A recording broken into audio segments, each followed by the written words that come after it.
rumbo a la beatificación.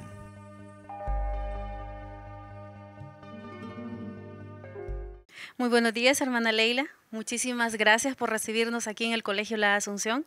Somos Televisión Católica Arquidiocesana y que quisiéramos saber sus impresiones, ¿no?, acerca de esta noticia de la beatificación de Monseñor Romero. Pero antes de eso, sabemos que usted conocía a Monseñor Romero, toda la orden de las Hermanas de la Asunción lo conocía. Y para iniciar, quisiéramos que nos contara esa parte de la historia, ¿no? En los videos vemos que las Hermanas de la Asunción siempre andaban muy cerca de Monseñor Romero. Entonces quisiéramos saber, hermana, cómo surge esa relación de Monseñor Romero con las Hermanas de la Asunción y en qué momento surge ese apoyo en todas sus obras pastorales. Ya, muchas gracias. Mira, yo quisiera decirte que nosotras como religiosas de la Asunción siempre se nos ha inculcado un gran amor a la Iglesia. Y siempre hemos trabajado en mucha comunión con nuestros pastores. Nosotros conocimos a Monseñor Romero desde que él era auxiliar aquí en la arquidiócesis. También en los años, yo vine aquí al país como en los años 70. Él era director del periódico Orientación y teníamos mucho contacto con él, mucha colaboración con él. Cuando lo nombran arzobispo, los religiosos y las religiosas sabíamos que el país estaba viviendo momentos muy difíciles y que la labor del arzobispo era una labor muy importante pero muy delicada. Entonces decidimos como apoyarlo, acercarnos más a él y colaborar con él más de cerca. Ya como señor Chávez y González habíamos tenido una relación muy cercana. Yo participé en la última semana de pastoral organizada por Monseñor Chávez y que estaba ya presente Monseñor Romero, y sentíamos que realmente la realidad del país y la realidad interna de la Iglesia eran momentos muy duros, muy difíciles. Entonces, desde los primeros comienzos de su labor como pastor de esta arquidiócesis, nosotros nos pusimos a su disposición y tuvimos una relación muy cercana con él. Hay algo que me llama mucho la atención, hermana, y es que usted me comentaba anteriormente que unos días antes de la muerte de Monseñor Romero, usted estuvo con él. Cuénteme esa experiencia. ¿Qué pasó unos días antes? Sí, fíjate que Monseñor siempre venía a nuestra comunidad, aquí a la comunidad allá en el barrio de Lourdes, a la chacra, siempre era muy cercano con nosotros.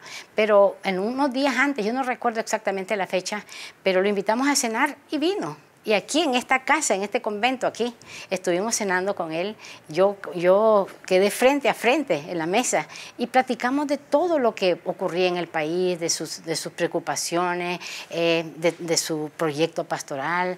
Yo no sé, pero lo sentíamos muy cercano. Era un padre, era un hermano, era un amigo, ¿ve?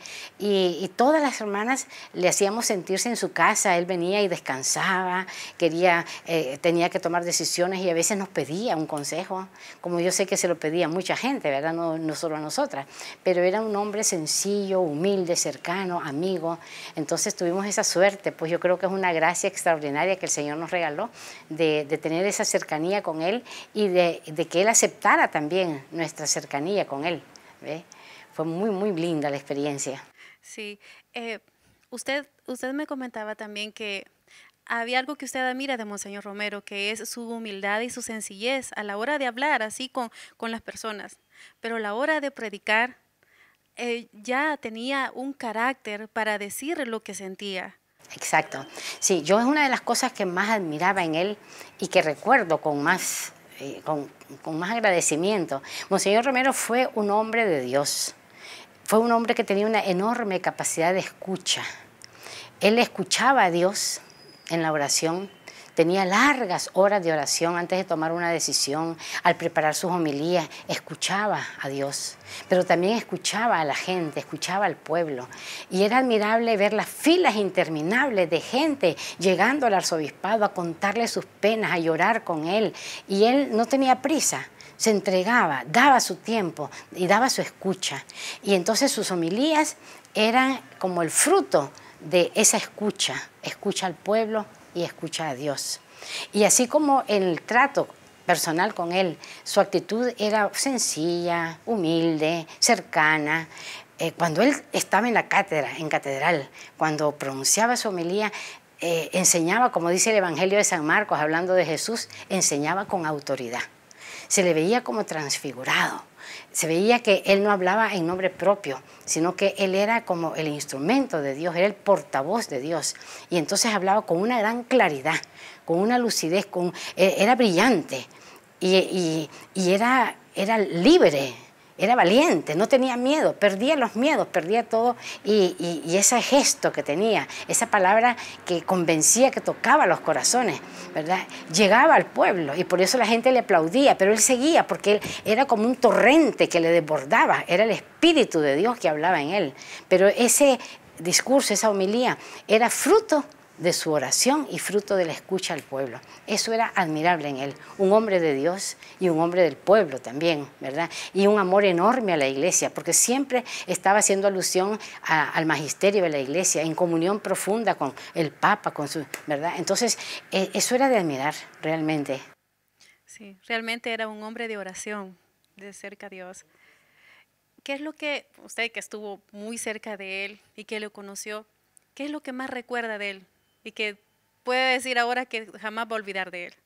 Pues yo creo que eso, su actitud sencilla, cercana, humilde y su espiritualidad. Era un hombre profundamente humano y profundamente espiritual.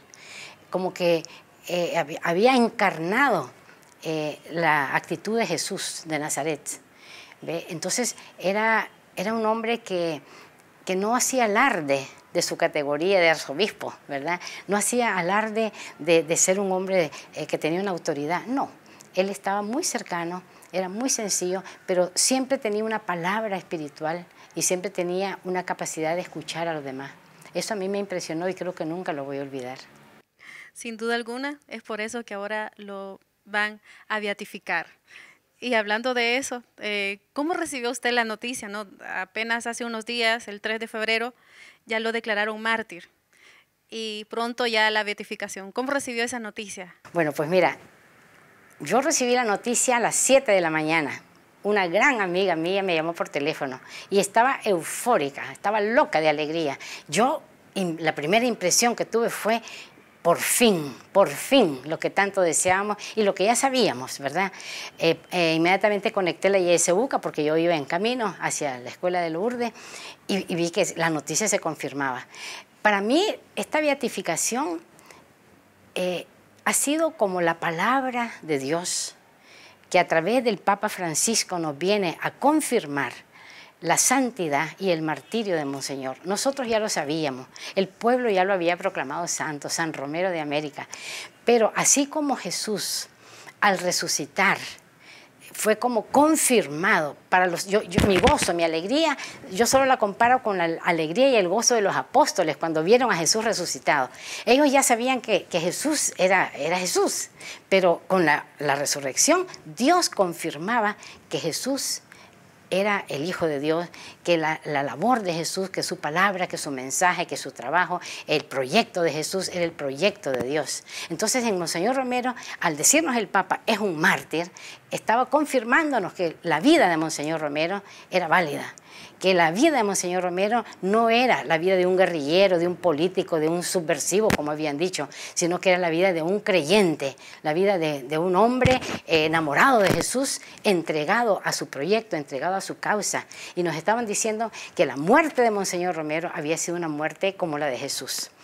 Jesús murió por lo que predicó, por lo que vivió. Monseñor murió también por su manera de ser y por su palabra, por su mensaje, por su trabajo. Entonces, era como una alegría desbordante la que yo llevaba en mi corazón y yo no tenía más que contagiar eso. Yo empecé a contarle a unos, a otros, llamar por teléfono. Era una alegría que desbordaba mi ser, porque era ver confirmada por parte de la Iglesia y por parte de Dios a través de su representante, el Papa, que eran mentiras todas esas acusaciones que se decían de él y que su vida era realmente la de un hombre coherente, un hombre creyente y coherente con su vocación bautismal y con su vocación de pastor.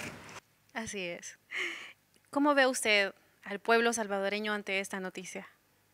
Mira, yo al pueblo que me rodea, al pueblo que conozco y siento que está feliz, que es una alegría inmensa, porque sienten confirmada pues su intuición. El pueblo, mira, Dios habla a través del pueblo y el pueblo ya había canonizado a Monseñor.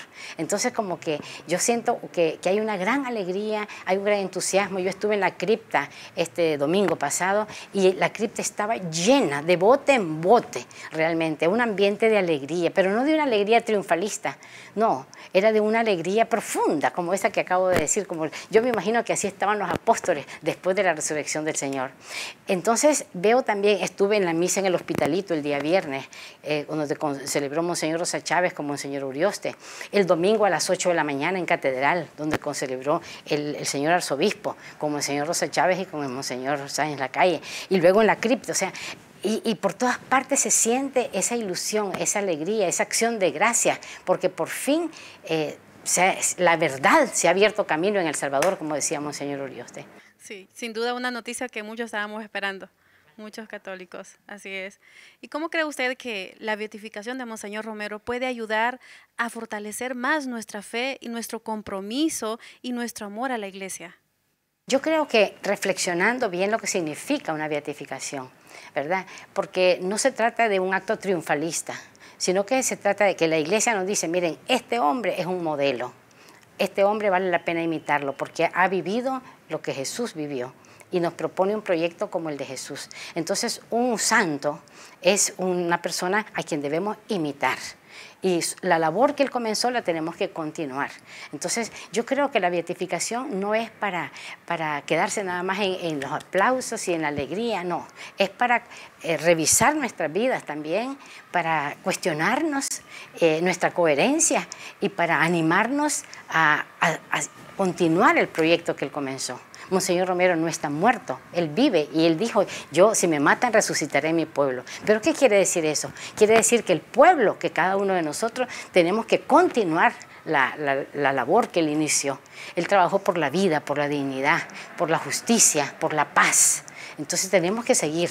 Y en este momento en que nuestro país está siendo tan convulsionado por tantas violencia, por tanta muerte, pues yo creo que nosotros, si somos realmente cristianos, si realmente queremos ser coherentes con nuestra gracia bautismal, con nuestra vocación bautismal, tenemos que trabajar y luchar por esa causa que fue la de Jesús y que fue la de Monseñor Romero. Debemos de tomar a Monseñor Romero como un ejemplo a seguir. Bueno, muchísimas gracias, hermana Leila. La verdad es que le agradecemos su tiempo por hablarnos de este gran hombre que es Monseñor Romero. Muchas gracias a ustedes también por invitarme y a todas las personas que están trabajando en estos momentos para que el mensaje de Monseñor Romero se expanda y se haga vida en nuestro país y en el mundo, porque Monseñor Romero ya no nos pertenece al Salvador, es de la Iglesia universal, es del mundo, ¿verdad? Y yo sé que muchos países del mundo y América Latina sobre todo están con los ojos puestos en él.